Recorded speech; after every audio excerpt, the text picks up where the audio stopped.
Before Smudger worked at the Mid-Sidle Railway, he used to work at another railway, but it was quite small, so most of the talk was of the bigger railway not too far from it. He didn't know much of the engines there, but he did hear about a blacksmith engine. People called him the masked engine because he wore a mask to protect its face from flying sparks. He loved his job, it was his dream and he did it perfectly. He was the manager's favorite engine, but the other engines didn't like this. They thought he made him look stupid. They were jealous. They often called him names and were rude to him. But he didn't let this bother him. He often just kept on with his work. But one day, the bully engines took it a bit too far.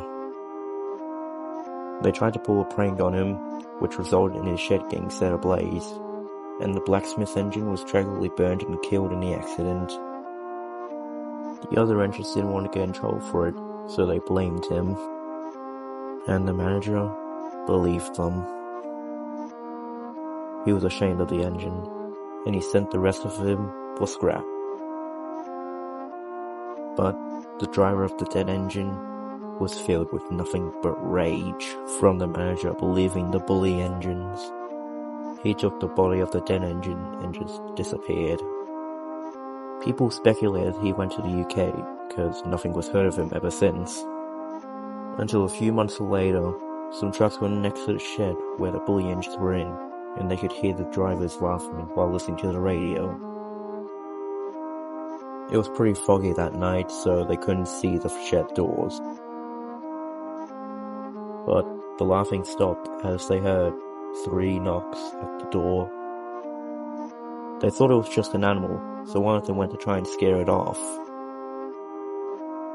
But what they didn't know was that the thing outside the door wasn't going to be scared off. As the doors opened, the mist started clearing, but what was outside was the blacksmith engine.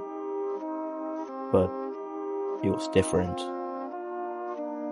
What was standing in front of them was a vengeful, modified, and undead engine, with the eyes grudged by the trucks, more evil than the devil himself, with the manager's torn off head mounted right onto his buffer.